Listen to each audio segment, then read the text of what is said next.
Hello and welcome to the Mix Hair Rap Podcast. I'm your host, DJ B Wise. This is a podcast where we talk about hip hop from boom bap to trap. You know, I'm in the building with my man Kev. We at it again, y'all. We coming at y'all with our streamer no stream tonight and talking hip hop. For our streamer no stream, we're gonna get it with Ghostface Killah and Nas' new album, Set the Tone. All right, let's check in with our man Kev and see how he feeling tonight. Kev, what's good? Hey, what's going on? Just very excited about all these new releases that came out, and real happy to really talk about it and really get into it and to share our thoughts and see what the people think. All right, bro, that's what's up, man. I can't wait to get into it. So let's do it. All right, so tonight we got Ghostface Killah, Nas. Well, I think I'm. Forgive me. This is Ghostface project. I just happen to like one of the tracks with Nas on it, but the name of the album is Set the Tone. Let's get into it. I'm gonna start it off. I'm gonna let Kev anchor on this one. Man, let me say, it's always good to hear the old cats get back in it and give it a real good run. Ghost has always been able to put together albums that have noteworthiness to them. Definitely think the track with Nas was really fly, and then he did another track with Raekwon, Skate Odyssey, was really nice, and the song with Nas was called Scar Tissue, and then 6 Minutes with Jim Jones. I think that might be even like a little summertime hit. We'll see how that plays out. Overall, I think that the Plan B that he did with Harley was kind of extra, and then the Locked In with BB, that was another really nice track. That he did a lot of stuff with Harley, so that was impressive. He came back heavy with the skits. Always, everybody loved to see the skits. And then my favorite track on the entire project is Yup, which he did with Remy Ma. Really enjoyed that track. It was excellent, and it was something that I was really feeling. Kev, what are your thoughts on Ghostface Killah's project Set the Tone? Let me get the negative out first. I didn't really like the fact it had. I think every song except for like one or two had features on them. I would have just preferred it just been him by itself. It doesn't feel like an album. It feels like a compilation or a mixtape with so many features on it. Outside of that, we did the Scar Tissue song, and I really couldn't give a review on it because I feel like with Ghostface, like I said, I gotta listen to the album. I think the song Scar Tissue will fit the album, but it doesn't stand alone, and that's exactly what happened. I enjoyed the album a lot, man. I started cutting grass and I listened to it, man. And man, I cut grass and did a little bit of cleaning and washed the car. And it was just it just flowed so good together, from start to finish. Didn't skip nothing. Um, I enjoyed every song, even like I said, I don't really think Ghostface is one of those unique artists where he can't fit industry standards as far as like he gives you a lead single and you prepare for the album. The people pick his singles, you know what I mean? um and it's just a unique thing about him, man. He has an incredible fan base. Hip hop media loves him for the most part, and he's been able to sustain this career outside of Wu-Tang, you know what I mean? Like, Yep. he's always being mentioned like within top 5 or top 10 rappers, or one of the best albums of all time. And it's even at this, he's 50 plus and he's still putting out quality music. So I think it's dynamic what this man could do at this age and at this point in his career. Um, yeah, this was a good album. It was a very very good album. Like I said, I just wish it wasn't so feature heavy. But at the same time, if you can enjoy something and the feature thing is something that I can overlook. But overall, man, it was. I mean, I can give it 4 stars right now. 4 out of 5 mics. I mean, That's what's up. So we already could jump into it. No need to answering the question. For me, it's definitely a stream, and obviously for our underground legend, Kev is like 4 stars. So I'm pretty sure that's a stream, man. So if you really want to curate your sound for just a lovely summer day and just really a vibe, this Ghostface is a real vibe, man. Real vibe. So I'm glad to hear that. You know, we definitely can have our contention from time to time, but yeah, this one, and again, I may have had some down spots on the album, but I still was able to listen to it all the way through. So I'll leave it at that, and now we're gonna move on to our next segment. I know y'all like, wow, that was pretty smooth, pretty quick, but this next segment again is for them to catch up on all the new music that came out during this beef. So we definitely got to get to it. It was so much good music that came out. We were able to cover some of it on our last show. We're going to try to catch up with most of it, the rest of it on this show.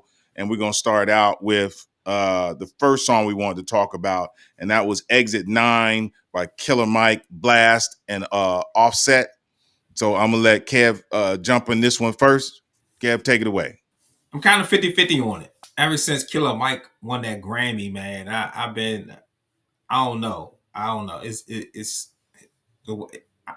I'm shaky about some of his moves. Not to say he's kind of going in the wrong direction, but um, it just feels different. This doesn't feel like the Killer Mike that we all fell in love with. And it's not to say that it's the features. It's just I don't know. It's just something about him that's um that's starting to turn me off a little bit. I could be over, just looking into something too much. So a lot of his stuff, I it's just different for me. So I'm 50-50 on it. I'm 50-50 on it. So it's okay. It's okay. It's a feature I didn't really expect. Um, so I don't know. I don't know. I don't know. It's just Killer Mike and Offset are not two people who I would expect to hear on a song together. So I don't know. I don't even know what that's about. It's just like, not to say not to say Killer Mike don't put on for Atlanta, but it's just two completely different styles, man. It's just I don't know. I don't want to say it's bad just yet. Like I say, I might be just kind of looking too far into something, but it's just I don't know. I ain't feeling it now, but I might change my mind next week. Yeah, I'm with you on that one, man. I same sentiments here. I thought that the production on the track was amazing. And again, that's what we're mostly getting these days is amazing production. And we're gonna definitely champion anything that has some level of above grade school when it comes to the lyrical content. Uh, like Kev said, it was weird. It was weird hearing a track. It's not that you can't. I think Offset did his best. I think he tried to, give you what you were looking for in this because he understood the assignment that he was working with the Grammy winner, Killer Mike. I just think that this wasn't the right track. It just wasn't the right track for him and Mike to do. It is what it is. You know, Blast, Blast on other people albums is really good. The issue is we need Dreamville to give Blast a good album with some good production. Yeah, yeah. But I would say this particular song, I don't know, man, maybe listening to it 2 or 3 times. If you're not feeling it by the end of the third time, it's not worth like really curating your playlist with it. It was much better stuff on the Michael album. So I would say stick to the album that, brought us here so far. So let's slide on over to our girl Rhapsody featuring Erica Badu and her track 3 a.m. I'm gonna start this one off and just say I have paid to see both of these women on multiple occasions. Erica Badu more than Rhapsody. I've probably seen Erica Badu 15, 20 times. I've seen Rhapsody probably 3 or 4. Amazing people. This song's not it. It is just not the move. Don't get me wrong. Rhapsody is always lyrically amazing. I'm not happy with the production. I thought the way that she brought Erica in was not that great. And it's hard for me to speak poorly of these two artists. It just something didn't feel right about the vibe. It just was like it felt a little forced. Like these were two cool people who got together and said, "Hey, let's do something together," and they put it on a timeline. I think if they wouldn't have put it on the timeline, because where they are as artists, they could have been really. It could have been really nice. The issue for me, again, like I said, it felt forced, and I'm in hopes that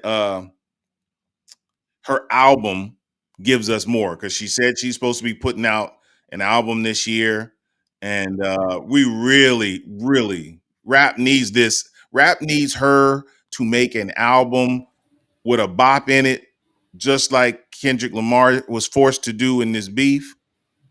She needs to be number one on the charts, at least one song. She just has to be, in order for rap to female rap, especially female rap, to have some integrity, because there's just not enough artists with enough variety out there, female artists out there with enough variety to keep this an even playing field. Right now, it is leaning heavy, heavy Aggie, Bose rap, and I just again don't Aggie, Bose sexual rap, and I just don't see why rich people are so Aggie, especially after the. Don't get me wrong, first album, be as Aggie as you want to, but after you done made a couple $1,000,000, why you got beef with everybody? Why are you so aggravated that the situations you're in? Chill out, enjoy your money, grow. It's But that's just competition me, the though. old dude. It's competition. You know that. I know, but it's not It's like competition. they're saying specific beef. They're not dissing per se. They're just literally just saying how much different things aggravate them and why they're not happy. And I'm like, you're rich. Why aren't you happy? Be happy. Meg I The mean, Stallion's new album, I'm pretty sure she's gonna have a whole bunch of stuff on there talking about I have to deal with this, I have to deal with that. Come on, what do you got to deal with? you brought up is. I'm gonna get back to Rhapsody, but shout out to Meg. She got a brand new video out. Um, the girl is putting in work. I still would love to hear a release date. We got 3 singles, 3 videos in 5 months' time. That is a lot of work, a lot of work. I mean, that some artists don't even. Some artists today barely do 3 videos over their career. She put 3 in 1 year, in half a year, which I think is dope. But I'm gonna go back to Rhapsody. I'm holding out hope, but I think that you're kind of swaying my opinion. The first song she dropped, the lead up to this album, you were kind of on the fence about. We reviewed her music, and we reviewed singles she dropped in 22 in early last year, and they were like real good songs. I can appreciate the fact that I think that with her last album, it had a theme to it. Yeah, I'm with you on that, man. We got to do what we got to do in this place. As far as her last album, was definitely a artwork for her. It's a piece of artwork, and sometimes with artwork, you really have to Um, and she and Kendrick are these artists, and I would say J. Cole as well. And don't get me wrong, again, we're in art. We're trying to do art, you know, and I'm not for sure how we play it, but it is art. What is it going to lead to in the sound? Um, like you said, she probably needs a good hit, something that could, could be a radio hit or something borderline radio hit. She has it in her. I just don't know. I just don't know. But I love the fact that the work she puts into her albums, the thought she puts into it, and the significance of it. Um, this promo run is almost like it almost feels like she's coming towards the end of her career. I don't want to, I don't have no inside information, anything like that, but I never seen her do promo work like this. She just did the Joe Budden show. Hmm. Um, her and Sanaa Lathan and hooked up, and she's doing some work with her. Sanaa Lathan is like directing and writing and stuff. She's she's made a big impact on the promo for this album. It's more than what we're used to, and I think it's great. But yeah, so far it's so far it's not hitting. So far it's not hitting. Um, but I think she's also like, I'll say the same thing about her as I said about Ghostface. I think the songs are going to fit the album. I don't think these are standalone songs she's been putting out so far, but when the album comes, it's all going to make sense. So that's what I think is going to be for her, and I hope people don't. I hope fans don't judge her because of these three. I think it's three singles now. I hope fans don't judge her because of the three singles. The the Erykah Badu feature has been getting her a lot of traction just because it's Erykah Badu on it. So that's to see how the album comes. I hope we don't have to wait too much longer, because if you drop another single and the album ain't coming yet, then it's kind of like, you know it's like, what are you doing? Yeah, I have to wait for the album. I'm like I said, the same thing I said with Ghostface, I'm gonna say with her. I think it's going to fit the album. She and you know what? And I'm on, and I'll the same thing I said about Ghostface, I'll say about her. I Hmm. think the fans have to pick her singles. I don't think, you know, I don't think she's one of those artists that you have to go the conventional route. You have to go the unconventional route. So let's just see what happens. Yeah, no, I'm with you on that, man. It's just unfortunately in today's climate, the not having a single with these young people, these clout chasers out here, having a top five single matters in this world as far as where we are in hip hop today, and Not that's not what I'm asking necessarily. for. Not necessarily. I mean, we just went through 2 months of artists announcing an album on Wednesday that's coming out on Friday with Hmm. no build up to it. And then after that album drop, people pick what songs they like, and whatever song was less problematic is probably what was played on the radio, or Yeah, included in one of those random Apple or Spotify playlists. You know what I mean? yeah, yeah. Um, it's about the artist, and I think it's about the fans' reaction. Um, Rhapsody is one of those artists that she's safe. You know what I mean? Like you said, why these artists act in a certain way. She's very safe. Um, she's not problematic. She can rap her ass off.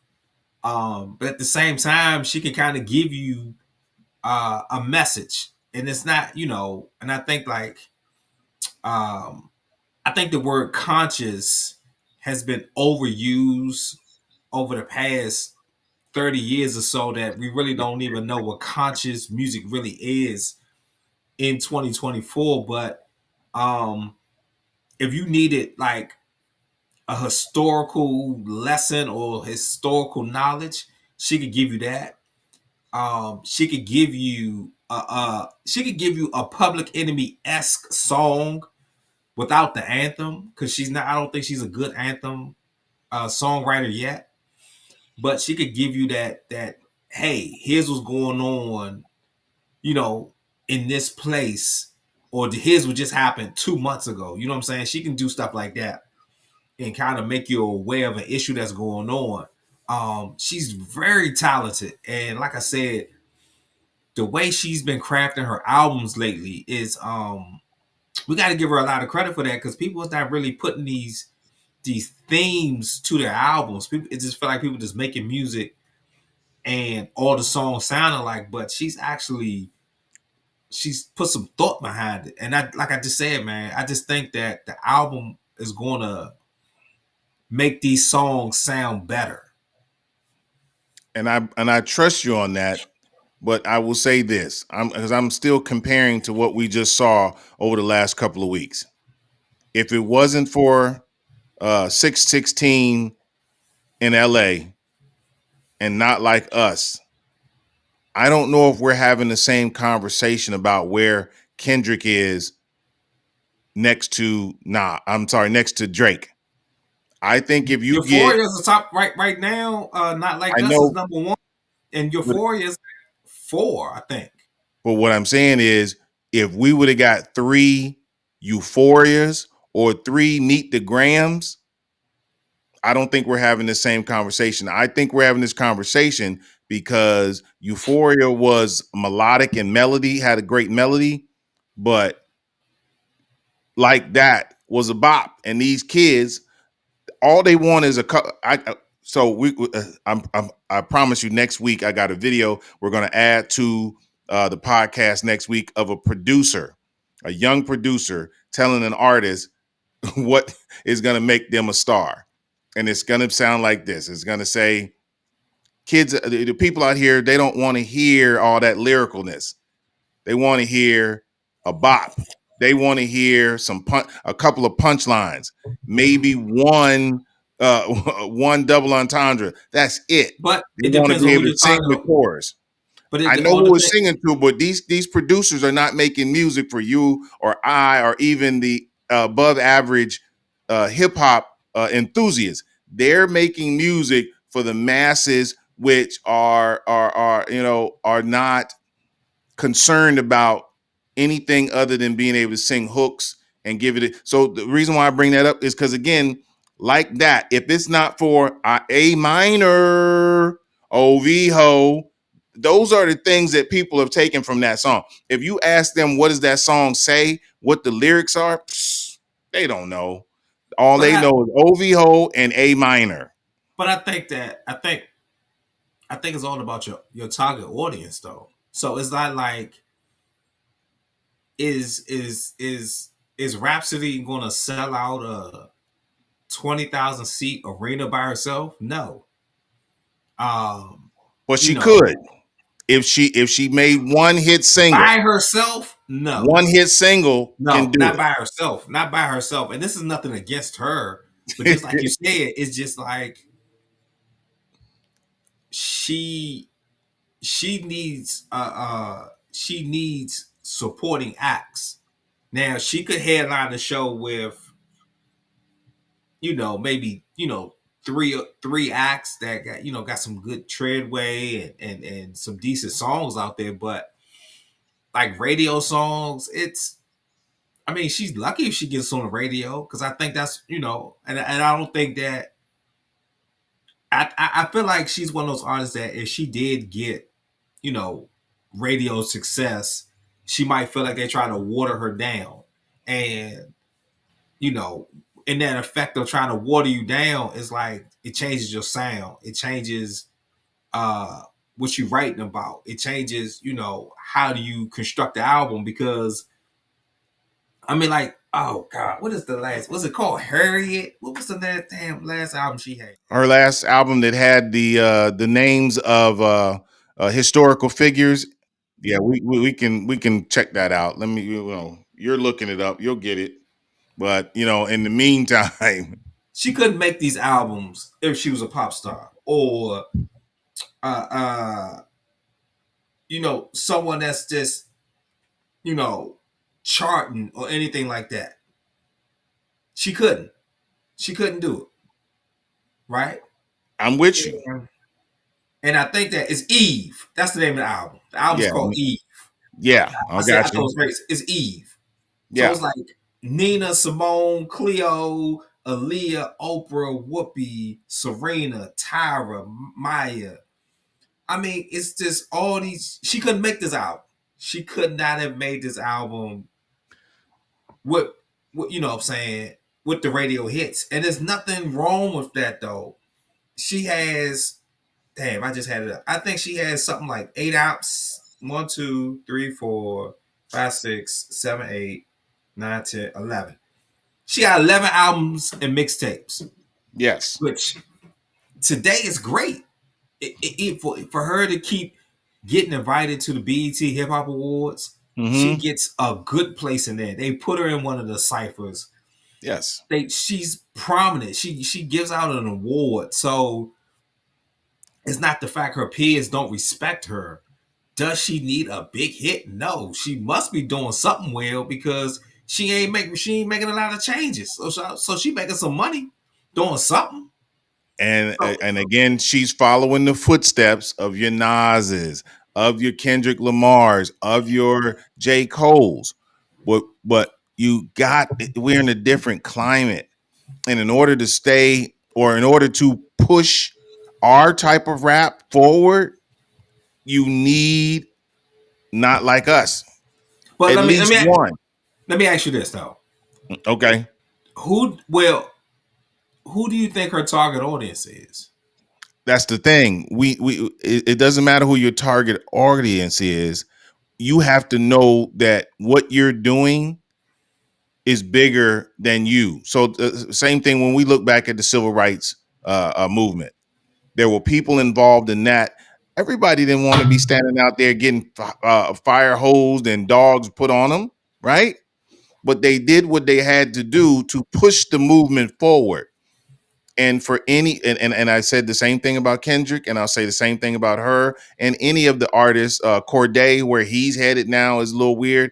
Any artist that loves hip hop, not rap, not top 40, but wants hip hop to stay alive, is not selling out to make a song that people want to play in the club.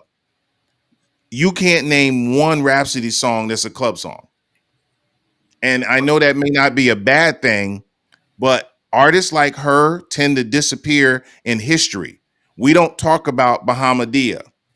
We don't talk about Jean Grey because they don't have hits. They But are two of the best no, rappers that have ever lived. no. You don't think they're two of the best rappers that ever lived? I've said on this show plenty times, like in what 03, 04, I feel like Jean Grey was the best rapper in the game, male or female, for at least a good 2 year period. Mm-hmm. With no hits. But the her target audience showed so much support to her that she was able to have a viable career. Man, I went to see Jean Grey before live. It is a Yes, yes. dope ass show, an I'm not amazing show. arguing. I'm not And then arguing that you can't eat. I'm not arguing that. granted, the venue wasn't that big, and Yeah. she was by herself. Yeah. I mean, she packed it out, put on an amazing show, Mm-hmm. fantastic. But it's it is a thing though, I follow her on social media, and she's kind of and I can't remember offhand if Jean Grey ever really talked about why she stopped, right? Um, her husband still raps, her and you probably don't even know his name. I I know don't his know. name, Yeah, I don't know his name, but I saw their last project, and she actually did do a Instagram blog where she said she was unhappy with the type of traction that this project they put their all into got. right? She thought Right, that it would at least hit. If it didn't hit Billboard's chart, she thought it would have hit Apple's charts, and right. it didn't because the two of them thought this was one of the most brilliant projects that they had put out. And don't get me wrong, if you're talking about stylistically, if you're talking about substance, if you're talking about creativity, that album was amazing. He's but dope. He's dope, but his no problem one is will talk about it in the future because it is not because you that. know It's not why? a bop.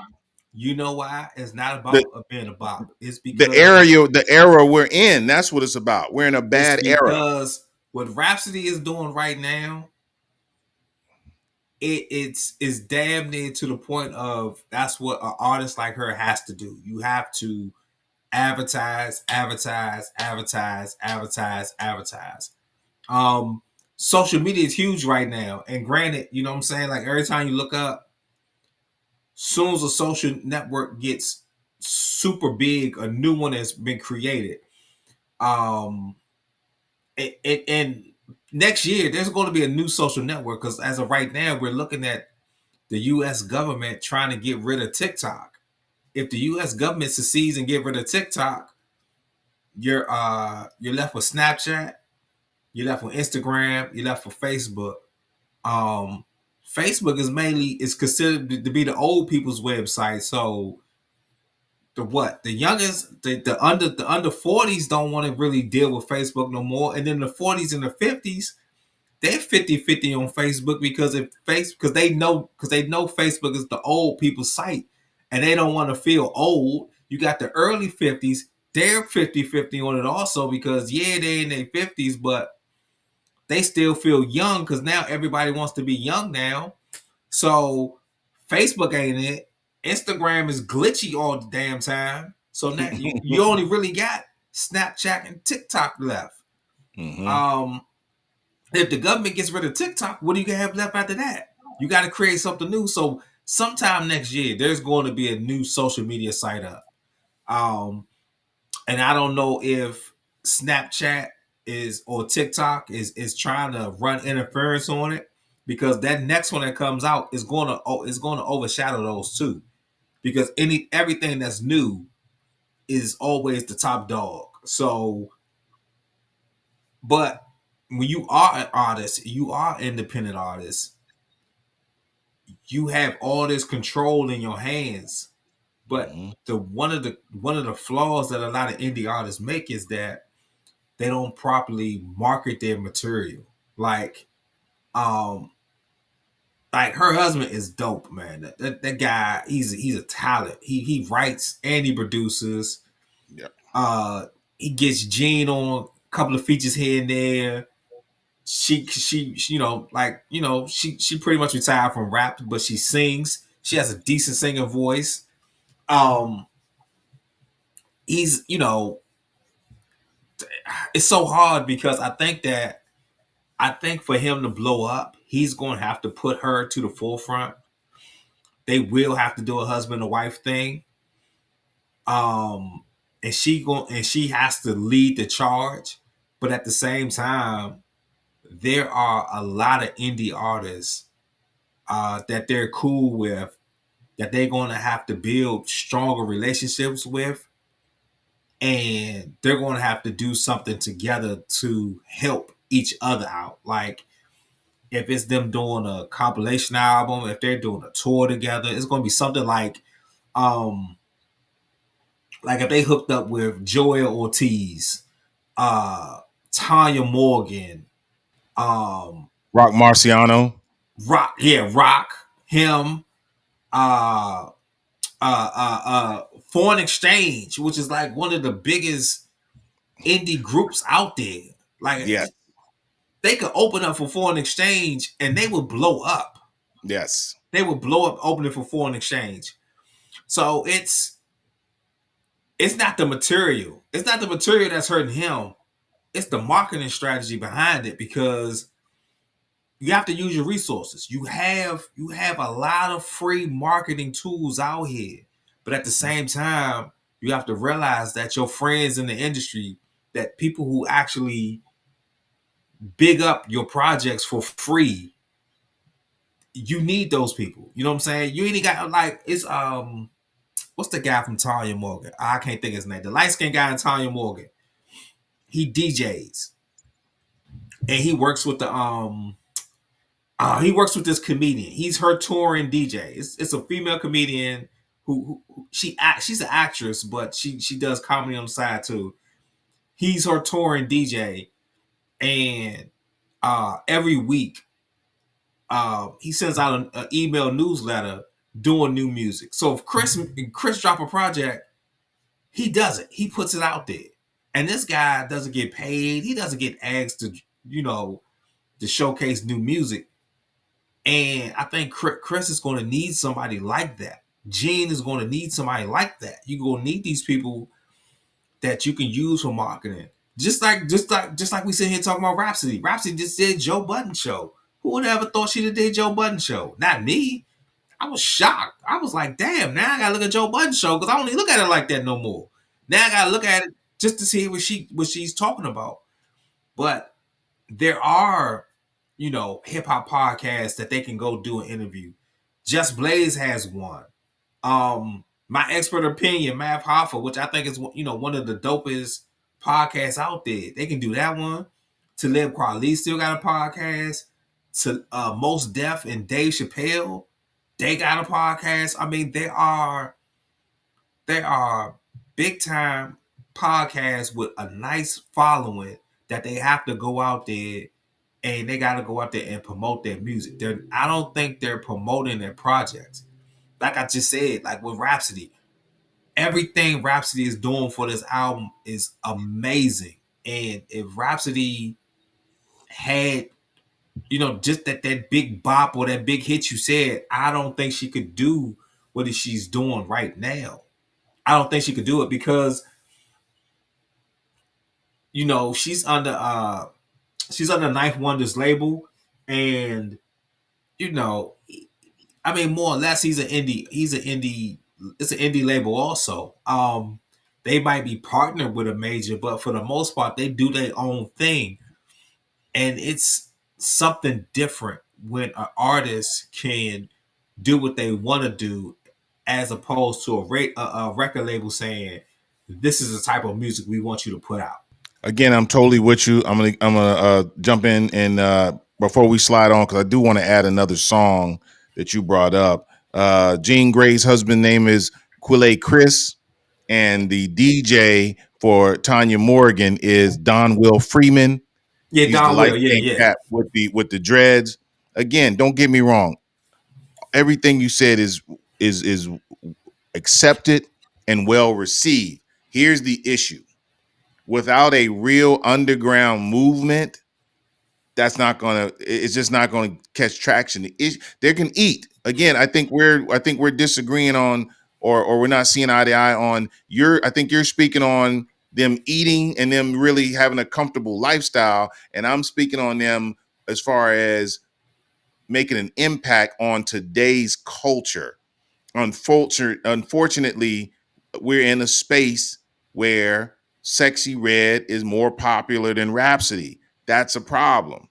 No, no, no, no, no. I get everything that you're saying, but what I'm saying is that could Sexy Red right now do any type of music other than what she's doing? No, no, That's what I'm no. saying. Like that's what I'm saying. Like whatever got what you know. It was that first one or two albums that she did. She probably fell in line with what all the other ratchet ass people was doing just because she wanted to get her name out there. Exactly. And Clout. she had marginal success. You know, she had marginal success. She was a regional rapper until she put out one of the, you know, Raunchiest. one of the raunchiest. Yeah, I was going to say something else, but that's a lot better word. One of the raunchiest songs, any genre, even them old country blues songs. The blues songs. What was the guy named? Clarence Carter. You Yeah, know, this song Pound Town is worse than anything Clarence Carter ever put out. exactly. But until Pound Town came out and Pound Town hit, now we got Sexy Red, and I'm telling you, Sexy Red is an anomaly. I'm gonna be honest with you, 100%. She's an anomaly. I know a lot of people look at me funny when I say that, but go look at that girl's interviews. I would say go look at the interview she did with she did an interview with Billboard. She did an interview with Rolling Stone. That's not the same person we be seeing on social media.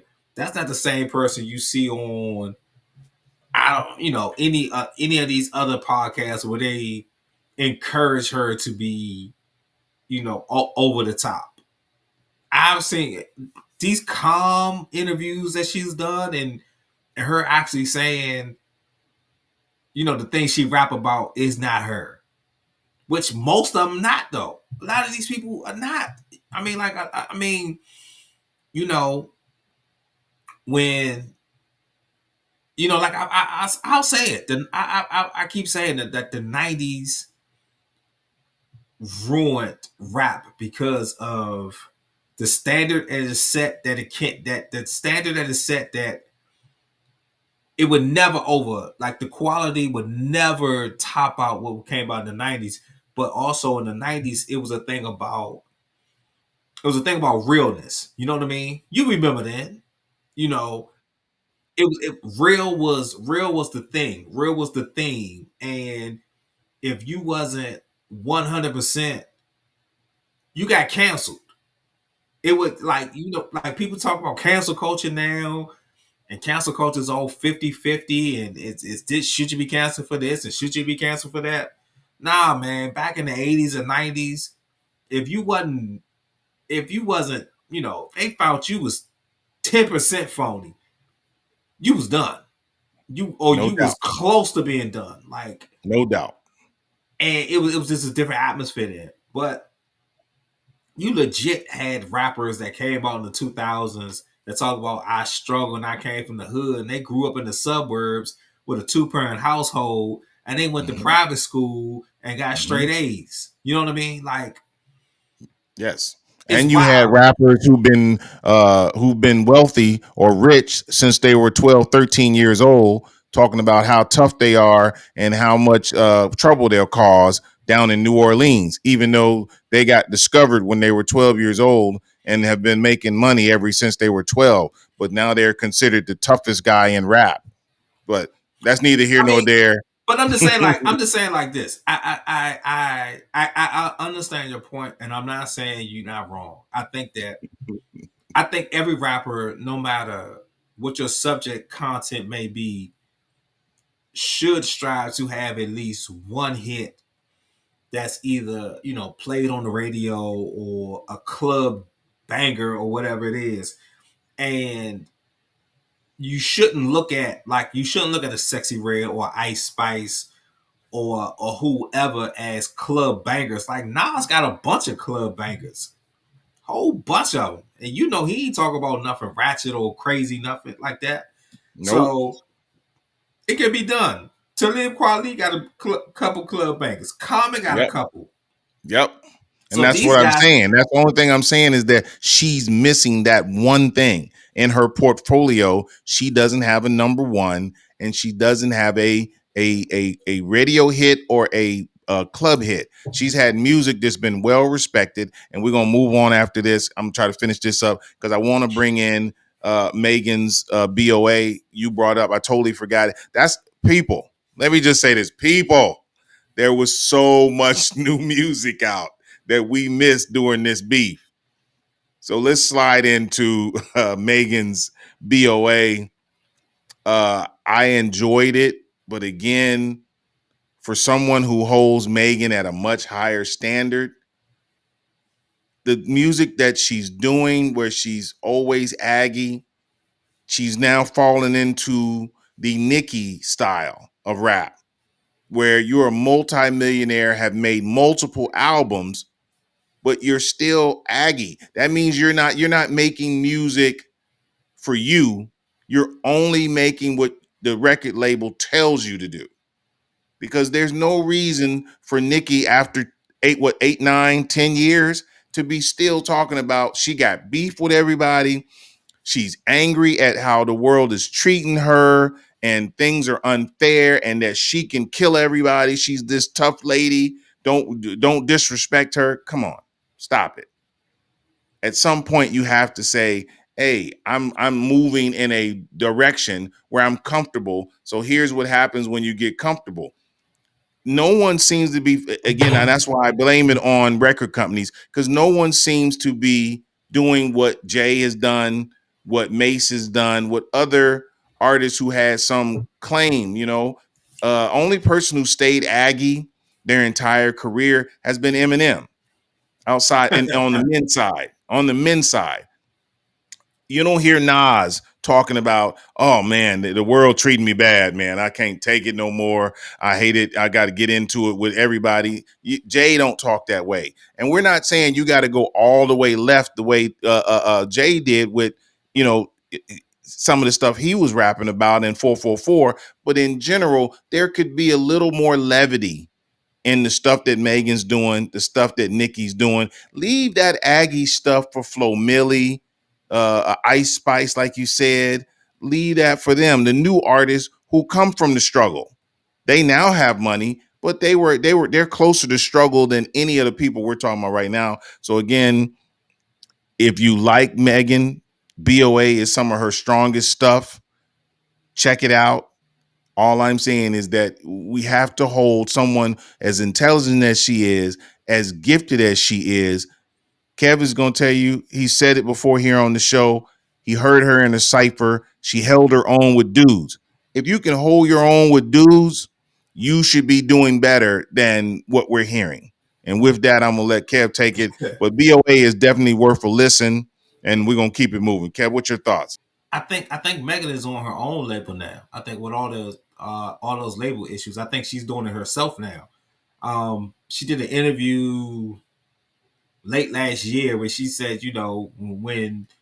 when 24 hits, please make sure you support her. Everything is on her. She's funding everything. She's funding her videos. She's funding the album. Everything is on her.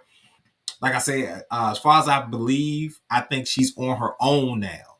So let me just throw in, where we are. So yes, she has made Hot Girl Productions, where she is handling. So she's taking the space of, don't give me no advance. I have enough money. I'll fund all my stuff. This 360 deal, she's with 300 Entertainment. That's who she's with. We Okay. know 300. Leo Korn is the man who came up with 360 deals. So what she's doing is she's preventing herself from getting caught up in the 360 deal. I'll let you take it from here. I can agree on the type of material or content or lyrics or whatever that she's putting out. But I'll say it all flows together. You know what I mean? So she put out 2 songs this year. They was hits. This song is going to be a hit. Um, she is she's doing everything that can falls in line with what success looks like. Um, I think her last album, Traumazine, I don't think it did too well. And I don't think the public's reaction was what it should have been. So I think that's why she's kind of going into her wheelhouse. Um, I gotta come. I mean, the only bad thing I would say, and this is going to sound weird, is I wish she would put some clothes on. Like I was watching the video, and I was just like, we seen your ass all the time, your breasts hanging out. I mean, like we seen this. Like And we're not old men. We're just I saying mean, at some point she you got can a she move got a beyond that. she got a banging body. I'll Yeah. give her that. She got a banging body, but it's just like we seen it, been there, done that. Cover up. I would be more excited if she's covered up. Like I thought when she did the Nike commercial, I was like, damn, she looked better down than she do in one of her videos. I don't know. That's the only thing different I would say about her is covering up or her wardrobe, changing her wardrobe. I think if she started by changing her wardrobe, I think the opinions on her would be different. Um, but I don't. I mean, this is her wheelhouse. This is her wheelhouse. Cardi is probably gonna do the same thing. Next song she put out is either going to be about somebody hating on her or a shake your ass song. So I mean, I don't know. I really, really, really, really don't know. And it's the fans gotta want it. I mean, she tried to give it to you. And like I said, I don't think the reception was as accepted as it should have been, because we reviewed Traumazine, and I thought I still think that is one if I think it's her best album she ever made. I think it's the best album she ever made. It came from so many different angles that it really showed her talent. It showed her level of skill. It showed that she could make a complete album. And what I mean by complete album is um you got your radio hit, you got your club hit, you got a joint that show off your skill, and then you got your braggadocious song. You know what I mean? Like, you know what I'm saying? Like, if you kind of could cover those four areas on the album, it probably is gonna be a perfect album, you know. Um she has the skill level to do it. God, I'm telling you, man, I don't want to sound like no old guy, but I just wish she I don't know. I kind of wish she covered up.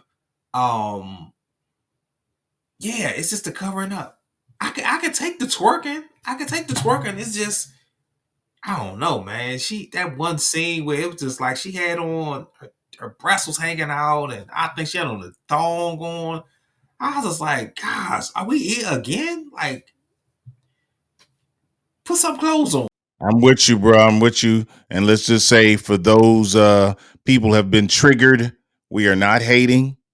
We both have said we really like Megan. She's a talented artist. We're gonna move on to our man. And I'm missing here. I gotta catch up here, but it's Moneybag Yo, and I did not. I don't know why I failed to write down the song that he's got on the charts right now, or the song he just released. So forgive me. Give me a second here to just grab this Moneybag Yo song, and we good from that point on. No, you know what? Let's move on. We'll move on to Gunna. Let's move on to Gunna with WhatsApp.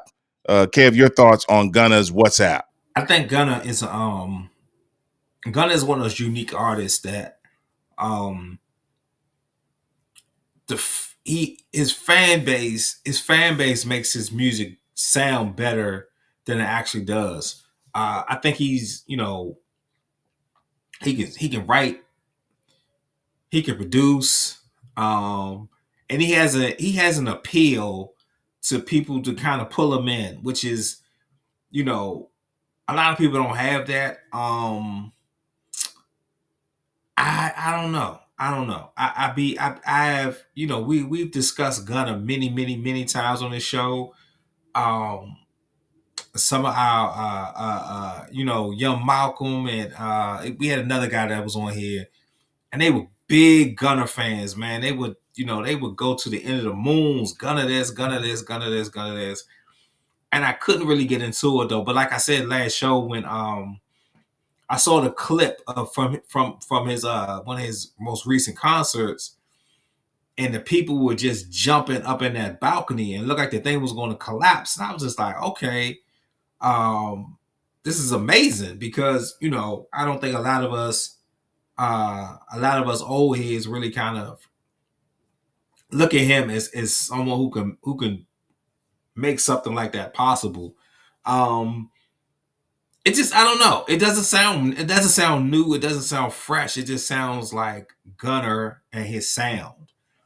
And that's not necessarily a bad thing, because when you can keep going within your wheelhouse, and if that's what your fans want, then give them what they want. You know what I mean? Like, everybody can't sound good, kind of steering away from the norm. Mm-hmm. So I think it was smart for him to kind of stay in his wheelhouse. And I think he appreciates the fact that, all the stuff he just went through with the YSL stuff, Mm-hmm. and people still showed him love and still supported him. He was able to be where he's at today, which is still one of the best out there. Well, I'll say one of the most popular out there, Mm-hmm. despite, whatever, legal drama he just went through. But Yeah. I mean, he still has to change his sound. His sound is pretty much the same here and there. And I think that's a testament to him not wanting to jump out there and really do something necessary when it wasn't necessary. So I mean, it's okay. It's okay. I probably ain't gonna listen to it no more. I mean, if it pop up on the radio or a random one of those those suggested playlists, I might listen to it then. But I'm not gonna go out my way and look for it, listen to it. Yeah, I'm with you on that too, Kev. I don't believe that this is. Um, I said the same thing about his last album. I was like, you know, it's good. It's what the young people want to hear.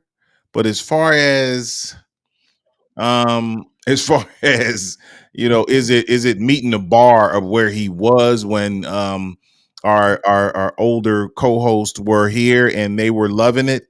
I just don't know. I don't know. I think that in this day and time, that if you have a following and you're willing to continue, I think 6ix9ine's failure was he wasn't willing to continue. He was very comfortable where he was, and he's put himself in a bad spot.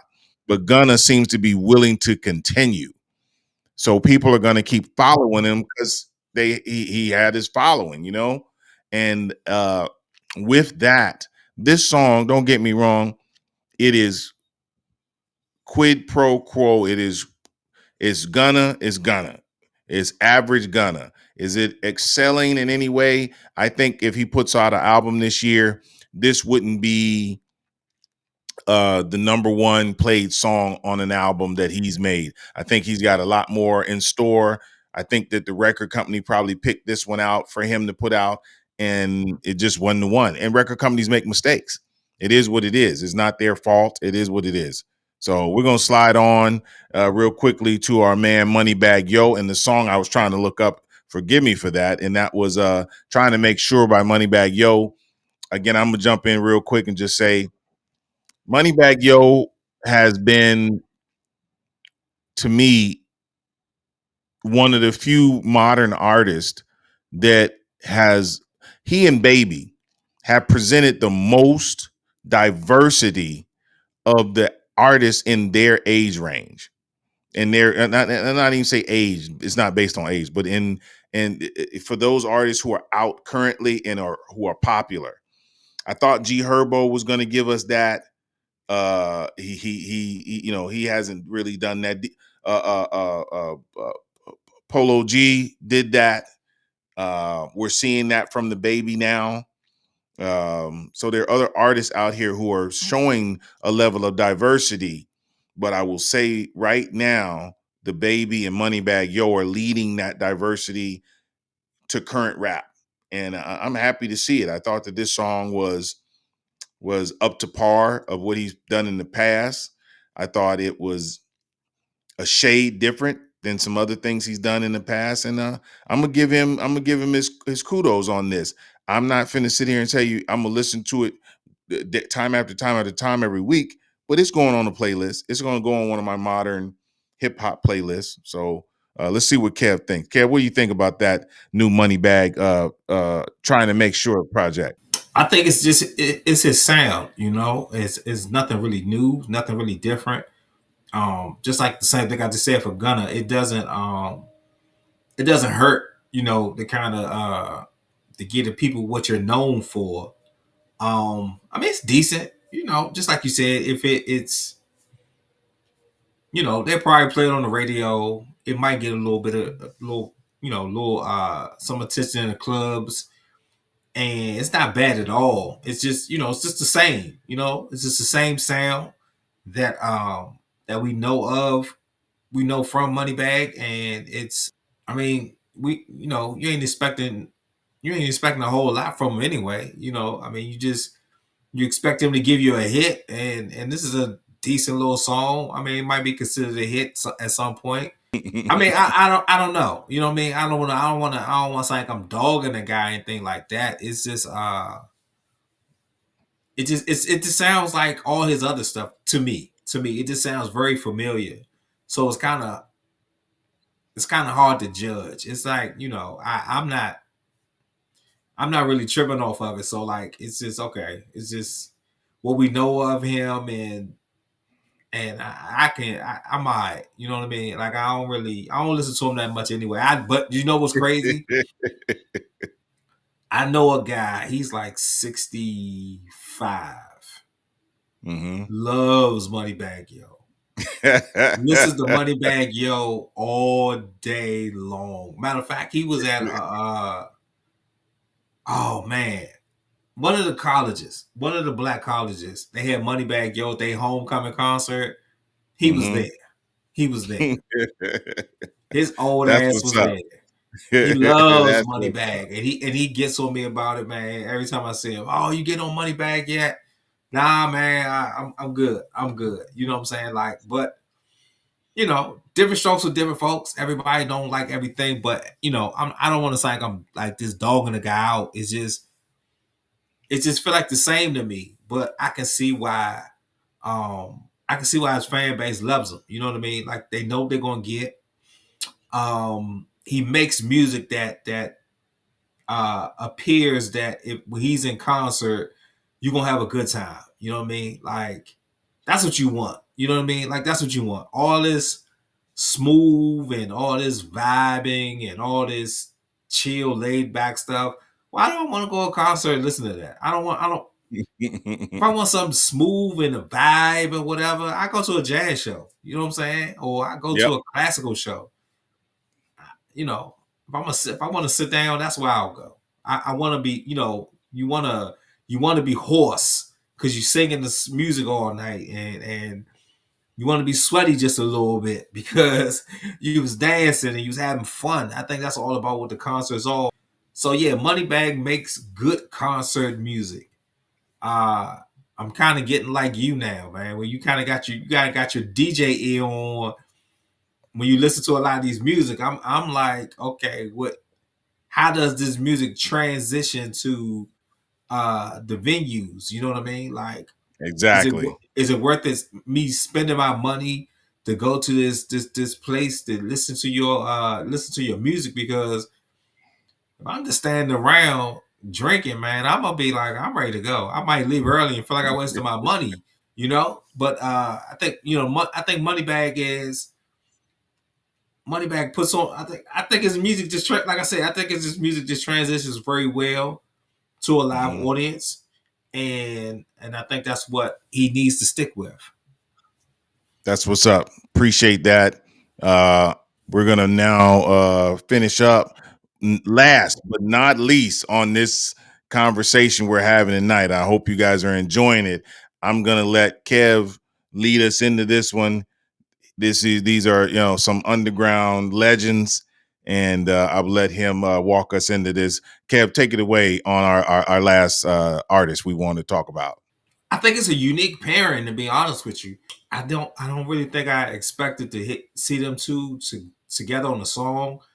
Um, but I think that it's something that Black Thought actually needed because it's it's weird because I'm gonna say it was weird because I just read an interview today where Black Thought was just talking about him and J. Cole were supposed to do an album together, right?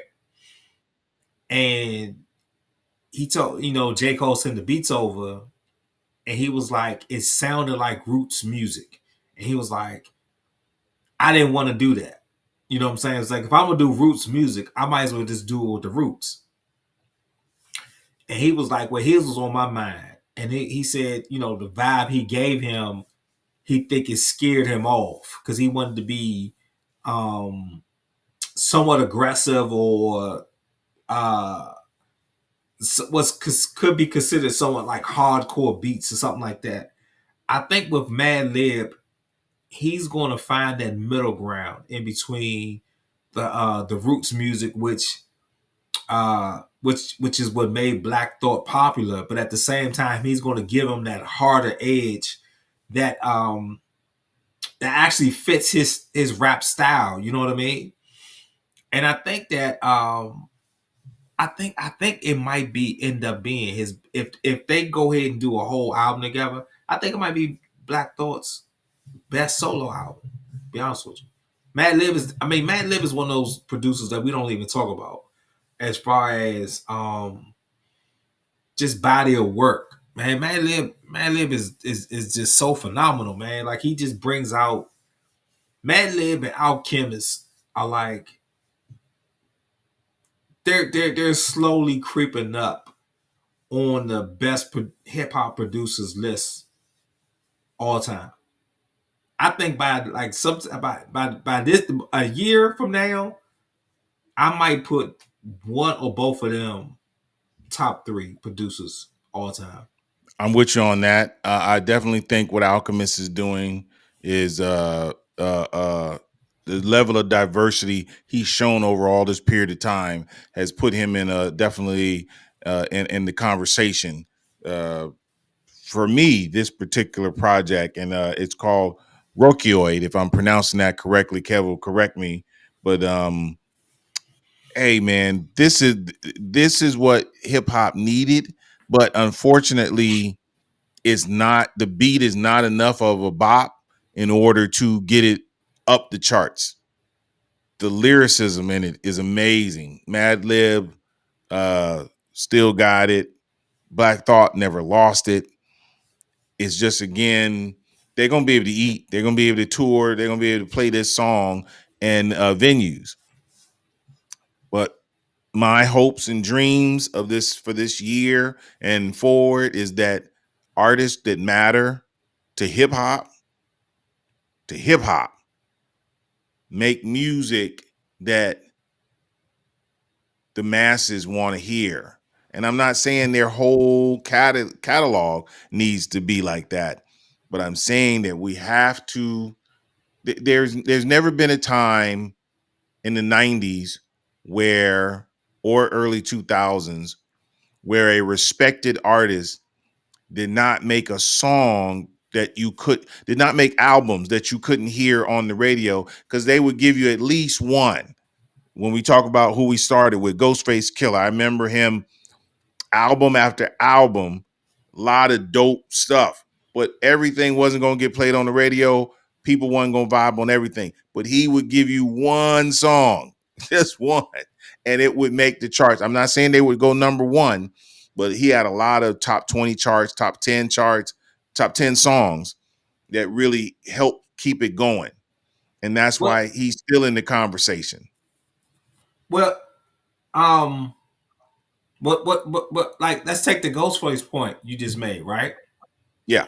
Could you think that? Do you think that the way the landscape of the music industry is now, that you have to take a different approach? Just like I was saying earlier, we legit have artists that say on Wednesday, "Hey, I'm putting out an album Friday," and is either is whatever. It it even though the anticipation is short term, but you're able to put an album out and then let the people, like I said with Ghostface, like I think it's a model that works today in 2024. Where you just put the music out and let the fans figure out what they like. And then, like, if you want to market a song or two, the fans then pick the songs. The fans pick the songs for you instead of you picking singles that may or may not work. You know what I mean?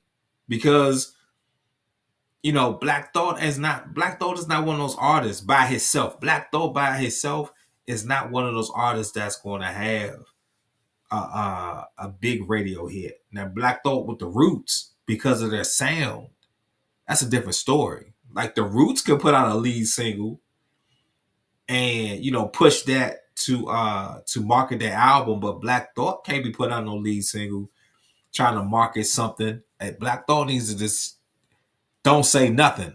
You know what I'm saying? Just go ahead, record the album.